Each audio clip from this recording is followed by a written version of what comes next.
नमस्कार जी। अब तक आपने देखा पिछले सत्र में कि कौन सा ग्रह अपनी स्वराशि में होता है, कौन सा उच्च में होता है और कौन सा नीच में होता है, किस किस ग्रह की कौन कौन सी राशियां अपनी राशियां होती है।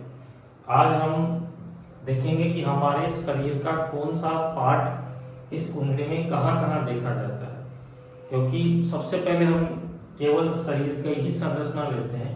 एक्चुअल में ये जो पूरी कुंडली है ये हमारी पूरी बॉडी को इंगित करती है। कौन कौन से शरीर का पार्ट कहाँ कहाँ देखा जाता है ये काफी महत्वपूर्ण है। ये प्रथम भाव है, सबने अब से पहले देखा ही है।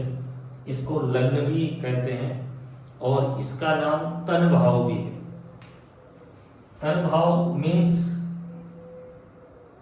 पूरी बॉडी का स्ट्रक्चर इससे देखा जाता है। ये संपूर्ण शरीर का बनाने वाला, उसको मैनेज करने वाला, शरीर कैसा रहेगा क्या रहेगा, ये सारा हम तन भाव से देखते हैं। इसके अलावा यदि पर्टिकुलर किसी अंग के बारे में देखा जाए तो ये हमारे मस्तिष्क की संरचना का भी निर्माण करता है।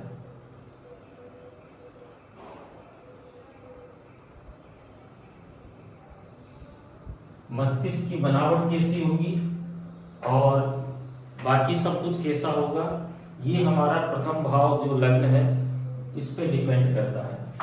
इसके अलावा स्वभाव व्यक्ति का कैसा रहेगा, उग्र स्वभाव रहेगा, नम्र स्वभाव रहेगा, कोमल रहेगा, कैसे क्या रहेगा, ये भी हम इसी से, हमारी पूरी बॉडी को ये बनाता है। मस्तिष्क कैसा रहेगा, स्वभाव कैसा रहेगा, इसके साथ के अंदर ओवरऑल शरीर, हमारी शरीर की मोटा पतला ठिंगना, ये बनावट सारी हम इस तन भाव से देखते हैं। इसके साथ ही हम तन भाव से आयु की गणना भी करते हैं। ओवरऑल आयु कैसी रहेगी ये भी हम यहाँ से देखते हैं, पूरे बॉडी स्ट्रक्चर का। और यदि केवल शरीर का देखा जाए तो हमारे ये जो भौहों से ऊपर का भाग है, यानी कि इसको माथा बोल सकते हैं, मस्तक बोल सकते हैं,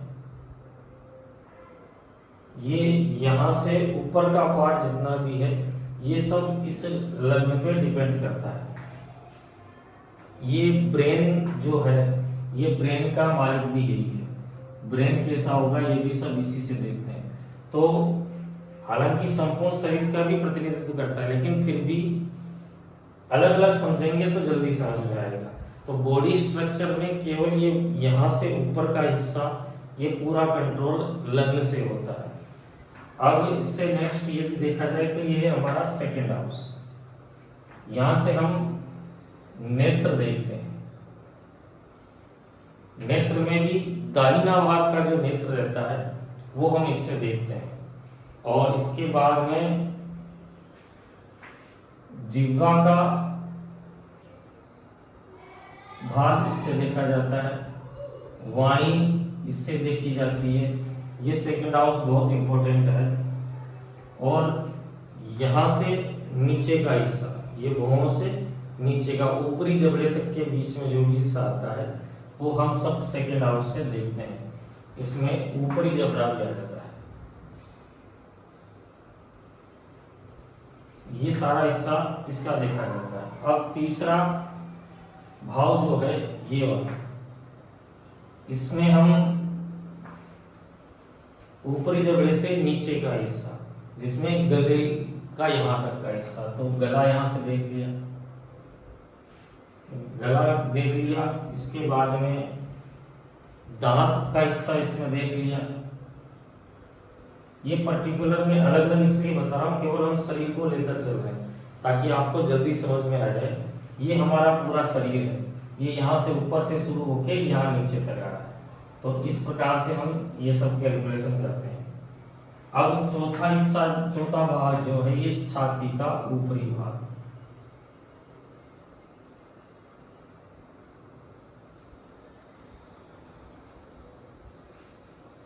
गले से लेकर, तो गला तो यहाँ तक आ गया, तो यहाँ से लेकर यहाँ तक का ऊपरी हिस्सा जो है ये चौथे भाग में हम जैसे किसी के कोई बीमारी कहाँ होगी कहाँ नहीं होगी, तो ये हम इन भाव से कैलकुलेशन कर लेते हैं। पंचम भाव जो है हमारा हृदय है और छाती का निचला हिस्सा।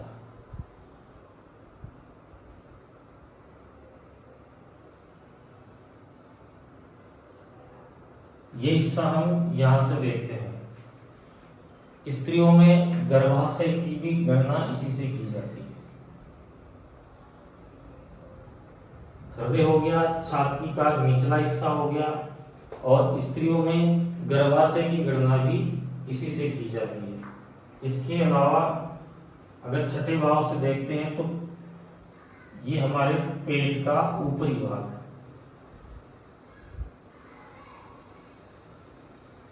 ये हम छठे भाग से इसकी गणना करते हैं। सप्तम भाव से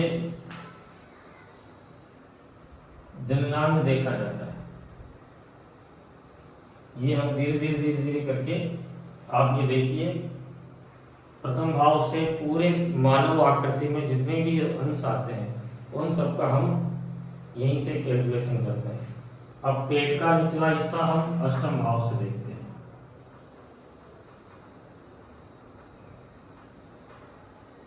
पेट का निचला भाग जो होता है वो अष्टम भाव से इसकी गणना की जाती है।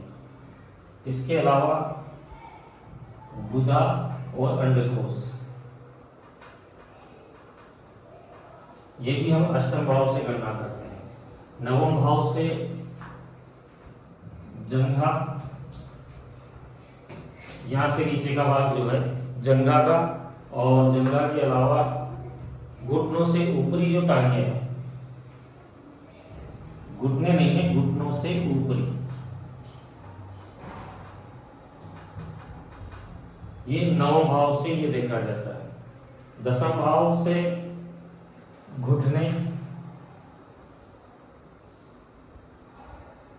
किसी का दसम भाव यदि खराब है, उसमें खराब ग्रह बैठा हुआ है या पाप ग्रह है, उसकी युति खराब है, कोई ग्रह नीच का है, तो आजकल देखते ना घुटनों की बीमारियां बहुत जल्दी आ जाती है, या किसी के कम आयु में घुटने की प्रॉब्लम आ जाती है, तो उसका दसम भाव कहीं ना कहीं खराब होगा, इसलिए ये होता है।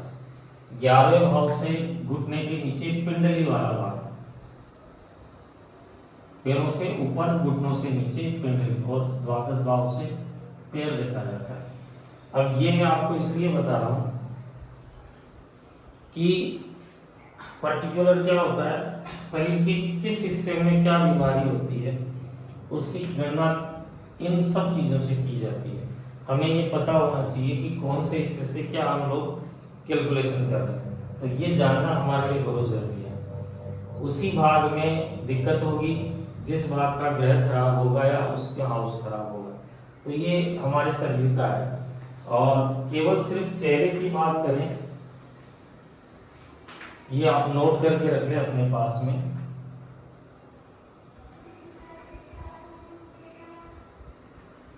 ये संपूर्ण शरीर का कैलकुलेशन होगा।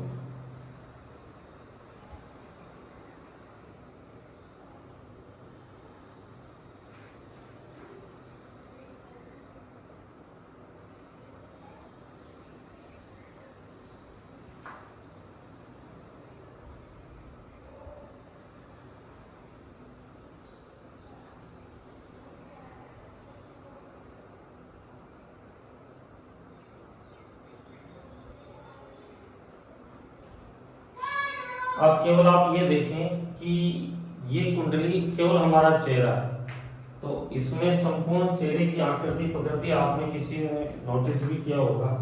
कई ज्योतिषी केवल कुंडली देखकर उसके चेहरे का प्रकार बता देते हैं कि गोल होगा, मोटा होगा, गाल पतले होंगे, चिपके होंगे, कान कैसा होगा, भुएं कैसी होगी, आंखें कैसी होगी, ये सब ज्योतिष का भाग है। तो अगर सिर्फ चेहरे की बात करें तो लग्न से मस्तक की बनावट देखी जाती है, उसका जातक का मस्तक कैसा होगा, यहां से दक्षिण नेत्र, ये इसका बिल्कुल विपरीत है, तो ये बायां नेत्र हो गया। आप ये देखें ये हमारा मस्तक हो गया, ये दोनों नेत्र हो गए। ये केवल चेहरे की बनावट के हिसाब से। और इसी तरह ये दाहिना कान हो गया और ये बायां कान हो गया। ठीक है, ये बायां कान हो गया। इसके अलावा ये दोनों उसी तरह दाहिना गाल हो गया और ये बायां गाल हो गया। इनमें जिस तरह का कॉम्बिनेशन होगा, जैसी राशि होगी, जैसे ग्रह होंगे, वैसे ही उसका प्रभाव व्यक्ति के चेहरे मोहरे पे बनता रहता है। इसी तरह ये हिस्सा है अपना ऊपरी जबड़ा, ये निचला जबड़ा।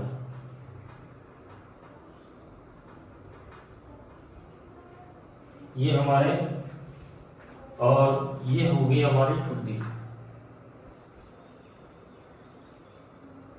ये ठुड्डी के नीचे गले का हिस्सा जो होता है, किसी का भारी भरकम होता है, तो ये राइट और ये लेफ्ट वाला हो गया। तो इसी प्रकार हम कैलकुलेशन करते हैं कि हमारे चेहरे मोहरे की बनावट कैसी रहेगी। देखो, कुंडली में ये चीज आना बहुत जरूरी है। किसी जातक की कुंडली आपके सामने आती है और वो उसकी गलत कुंडली है तो आपको पता पड़ जाएगा कि इस जातक की कुंडली है या नहीं, क्योंकि चेहरे की बनावट बिल्कुल वैसी ही होनी चाहिए। तो ये ज्योतिष में बहुत महत्वपूर्ण है ये सीखना। हालांकि छोटी छोटी बातें हैं, कई पौराणिक पुस्तकों में तो है, लेकिन नई जो पुस्तकें आती है ज्योतिष की, उनमें नहीं है। वृहत पाराशर और शास्त्र इत्यादि ग्रंथों में तो ये सारी चीजें मिल जाती है, पर अभी वाली पुस्तकों में कहीं नहीं मिलती। इसलिए आपको ये चीज नॉलेज में होना बहुत जरूरी है। आज के लिए